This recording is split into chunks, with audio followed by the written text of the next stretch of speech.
I'm trying a new place to film, back corner hallway. I don't think it's any quieter though, but we'll give this a try. Today, I have a story about a little adventure that was possibly the most expensive parenting adventure of being a parent so far for our family. It was also quite the adventure and the surprise. Recently, we got our power and gas bill. It was 4 times more than we expected it to be, which was quite the surprise right before Christmas. Luckily, it's not going to be a problem, but surprise! And our first thought was that you can hear Maggie and Tessie, they're playing out there, watching Bumble Guppies and playing in the kitchen, playing in the dining room. We're waiting for Paul to get home so we can have spaghetti and meatballs for dinner, and the other kids are playing downstairs. Anyways, so we got this power bill and it was quite the surprise. My first thought was that it had to be a mistake. There was no way that we used 2,600 kilowatt hours, when honestly I expected this to be a very low power month because it's been really warm for us and we had our thermostat set lower than it had ever been before. I didn't expect us to have used much gas this month. I didn't expect us to have used much power this month. I expected our natural gas and power bill to be less than $200. And then it arrived and I was like, whoa, surprise. Both of them were higher than they had ever been in the 4 years we'd lived in this house. That was huge. Paul called them and honestly, my expectation was that it was going to be straightened out because I just couldn't see any way that it could be that high. Like, thinking for it to be that high, it had to be powering like 5 houses on this block or 4 houses on the block. Like, there's no way it could be that high. I would notice if there was like some extension cord powering, you know, several houses on our block. So they called the power company. And the first thing they blamed it on was my little fish tank there. And I was sitting there going, it literally, the filter, and they were saying the filter is 4 watts. I don't think that the 4-watt filter could do this. And the heater's 100 watts. That's like a light bulb. It has an LED light. Like, I'm skeptical that it's physically possible with the wattage on those 4 things. And I've had a lot of fish tanks over the years working on at a fish store that my 10-gallon tank could do this. I'm extremely skeptical that that is physically possible. And they kept insisting that. We turned it off for 2 hours and it made 0 difference. The power company really worked with Paul on the phone. They were sending me outside. They were sending me all over the house. Finally, they narrowed it down and they said they believed that it was the furnace. And they were right in a way. It wasn't that our furnace was broken though, thank goodness. I guess that would have been probably even more expensive. But, so I have a story.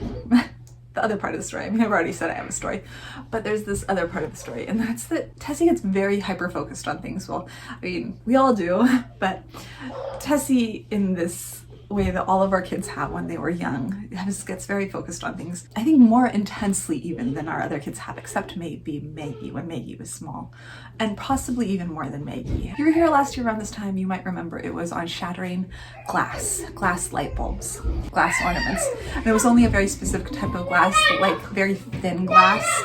She liked the sound of it when it would tinkle and break. Well, earlier this year, there was this point where she became very obsessed with our thermostat in the other room. And I don't think I ever talked about it. It didn't seem at the time like that big a deal.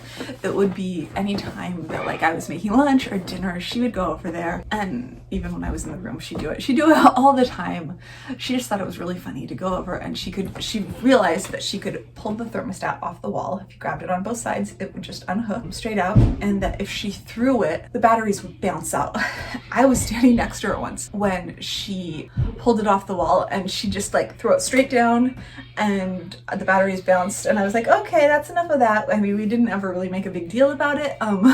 Usually after she did it once, we would take the thermostat off the wall for the rest of the day because it has been really nice, and just leave it off and say like, oh, kind of just saving power for the rest of the day, and put it back in at night. So for some time during like November, the thermostat would be off for quite a bit and we would plug it in when she went to bed. And during that time, for like a week, I kept forgetting to order it, but we ordered a thermostat lockbox.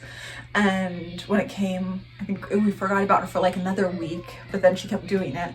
And we finally drilled it on and put the lockbox over it so we could keep her from throwing the thermostat on the floor. I thought at first she just didn't like having the thermostat on the wall, but then it became really clear because once I went over and I put the thermostat up on the mantle, and as I was walking into the other room, she charged over and picked the thermostat up off the mantle before I could get there and slammed it down on the ground again, which is when I realized that she just liked throwing it and watching it bounce or watching the batteries come out of it or something like that.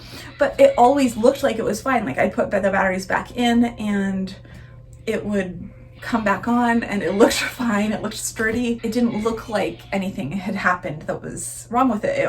The heater would come on at the right temperature. It seemed like it was working fine until we got this power bill and things went horribly wrong. And we got that $800 bill. Fast forward to now, and the HVAC guy came out. He was looking around and he was going downstairs and back upstairs and downstairs. And right away we did tell him, total disclosure, this lockbox is on here because that cute little Pikachu over there, because she was dressed up as Pikachu, she'd worn it the day before, and I had tried to take it off of her. And when she saw I was trying to put her in her little mermaid dress, she started racing back and forth across the room, giggling, and she would not let me change her out of that Pikachu thing. And finally I was like, it's still clean.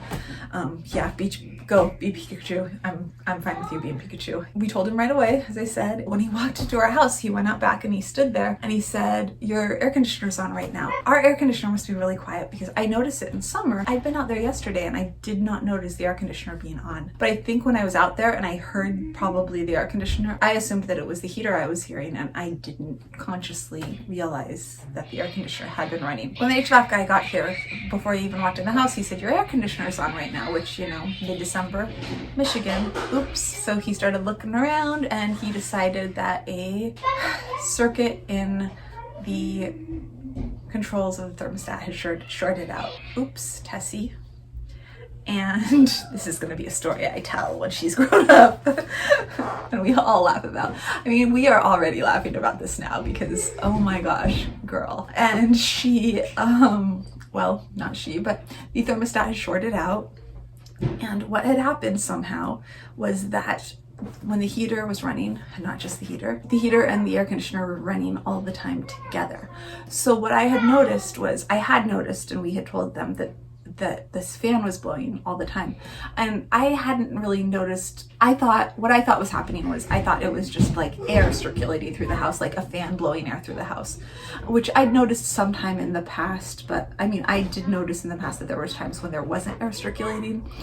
So I thought that was a little bit odd, but we also have like a fan option on our HVAC system. So I just thought it was like a fan circulating air through the house. I didn't think it was anything weird, and our bill has never been crazy high before. And it was on auto. The whole thing was always set to auto, and we've been here for 4 years, so I didn't think it was anything different. So when it shorted out, it had the air conditioner running nonstop and the air conditioner and heater running at the same time, and they were competing against each other to regulate the temperature at the house all the time. He went and he got a new thermostat and put that in, and that solved the problem. It took 3 hours to fix because it took a very long time to chase down what was going on and figure it out. And yeah, so that there's a lot of bubblegum music. This is how it is all day long. Oh, I'm a headache. So it reminded me very strongly when Maggie was little and we lived in a rental. The rental had a security system on it, and the security system was in the middle of the dining room, and it had a police button and a fire department button on it, which was great. It did make me feel much safer because Paul was gone till 2 or 3 in the mornings. He worked in a bar and he was at law school in the law library till late at night on a lot of nights when he wasn't working in the bar, and I was home with the girls. And then when Patrick was born, it did make me feel a lot safer having a security system. Then Maggie discovered that if she pressed the fire button, it would call the fire department and tell them we had a fire at our house. And she loved that button, and we got a lockbox for it, and she learned how to remove the lockbox because Maggie is a genius with lock. And so Maggie, after I don't even know how many times of her calling the fire department, we put tape over it, we put so many different things over it. We put a plastic lockbox over it, which she managed to get off of it, and finally we put a wooden lockbox over it and we screwed it on the wall, and then we put duct tape over it and so many different things, and finally that thwarted her. for the rest of the time we lived there. And we had to use the electronic locks to disarm it. And Tony's snoring now. Not only is there bubble guppies, but Tony is also sitting under the table I'm next to snoring. There's no way to get silence in this house. Oh my gosh. At one point I was next to James today helping him with school, and he just like screamed at the top of his lungs, like not an upset scream, just like a sensory seeking, like ah. I was like, oh my ears, my ears. It's been a long day. I think I need a nap. Anyways, so that is the story. How much over it would have been? It's gonna be just under $1,000 if you take away what our power bill would have been. A conservative estimate plus how much it cost to fix it. Tessie. This was definitely, I would say, the most expensive sensory seeking bill that we have ever had. And actually no, that's probably more than that because we went through like half of December too, so I'm guessing our next bill is also going to be blown up huge too. I'm just glad we found out. I'm really hoping that they're right. I mean, I'm trusting that they're right and that that's what it was because the guy was confident. But oh my gosh, Tessie. I'm relieved that they got it fixed. And I'm relieved that he got here yesterday. Like we called him Sunday, he got here yesterday, he fixed it. He was able to find it and fixed it because it was stressful not knowing what it was. I'm glad I went online and checked my power bill and saw that and that Paul called and we figured it out so fast. That was the story. Neurotypical preschoolers, ADHD preschoolers, autistic preschoolers, all preschoolers. Sense of humor. Very useful. Anyways, that is my Tessie story for this week. I think I had other Tessie stories, but that one sort of took over everything in my brain and I'm really tired now. Anyways, that is it for today. See you tomorrow. Bye.